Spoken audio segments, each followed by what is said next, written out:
আসসালামু আলাইকুম বন্ধুরা, কেমন আছেন সবাই?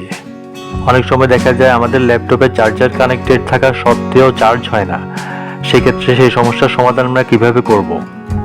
আমরা প্রথমে চলে যাব টাস্ক বারের সার্চ মেনুতে, সেখানে লিখব টাস্ক ম্যানেজার।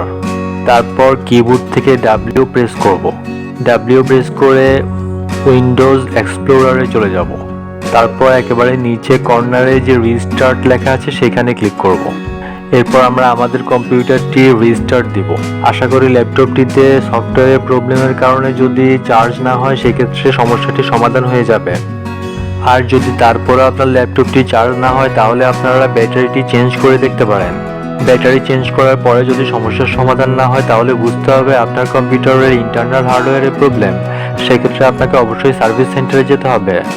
আর যদি মনে করেন যে আপনি সার্ভিস সেন্টারে যাবেন না বা ল্যাপটপটি অনেক বয়স হয়ে গিয়েছে সেটার পিছনে আর ইনভেস্ট করবেন না, সেক্ষেত্রে আমি আপনাদেরকে আরেকটি টিপস দেব।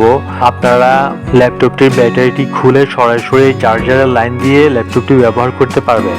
তবে এক্ষেত্রে হঠাৎ ইলেকট্রিসিটি চলে গেলে যাতে ডাটা লস না হয় সেক্ষেত্রে ইউপিএস ইউজ করা যেতে পারে। বন্ধুরা, আমার টিপসটি যদি আপনাদের ভালো লাগে তাহলে চ্যানেলটি সাবস্ক্রাইব করার অনুরোধ রইল।